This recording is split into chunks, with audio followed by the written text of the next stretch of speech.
Hi hello, എന്ത് വിശേഷം? സുഖമാണ് എല്ലാവർക്കും. അപ്പോൾ ഇന്ന് രാത്രിക്ക് കുറച്ച് പത്തിരിയും പിന്നെ ബീഫ് കറി ഉണ്ടാക്കാമെന്ന് വിചാരിച്ചു കേട്ടോ. അതിന് വേണ്ടിയിട്ട് മാവൊക്കെ ഒന്ന് വാട്ടിയെടുക്കുകയാണ് പത്തിരിക്ക് വേണ്ടിയിട്ട്.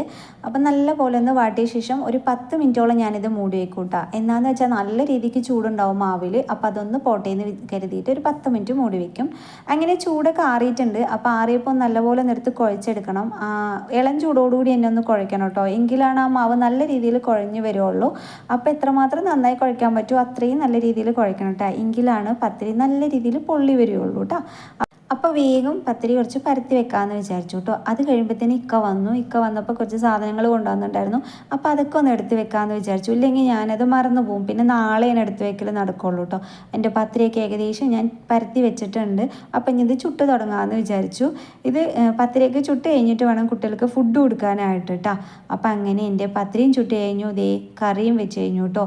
അത് കഴിഞ്ഞപ്പോൾ കുറച്ച് ഷർട്ടും പാൻറ്റും അയൺ ചെയ്യാനുണ്ടായിരുന്നു, നാളെ വർക്കിന് മുമ്പ് ഇടാൻ വേണ്ടിയിട്ടുള്ളത്. അപ്പോൾ ശരിയെന്ന് വെച്ച് ഞാൻ വേഗം ചെന്നൊന്ന് അയൺ ചെയ്ത് കൊടുക്കാൻ പോയപ്പോൾ കുട്ടികൾക്ക് ഫുഡ് കൊടുക്കാമെന്ന് അതിൻ്റെ ഇടയിലൂടെ ഫുഡ് കൊടുക്കാമെന്ന് വെച്ച് വിളിച്ചപ്പോൾ അവർക്കിപ്പോൾ വേണ്ട പോലും കേട്ടോ. അപ്പോൾ പിന്നെ ഞാൻ വിചാരിച്ചു ശരിയെന്ന് കുറച്ച് കഴിഞ്ഞിട്ട് എന്തായാലും ഒരുമിച്ച് കഴിക്കാമല്ലോ എന്ന് വിചാരിച്ചു കേട്ടോ. അങ്ങനെ ഈ ഡ്രസ്സൊന്ന് അയൺ ചെയ്ത് കഴിഞ്ഞാൽ പിന്നെ ഫുഡ് കഴിക്കൽ തന്നെയാണ്.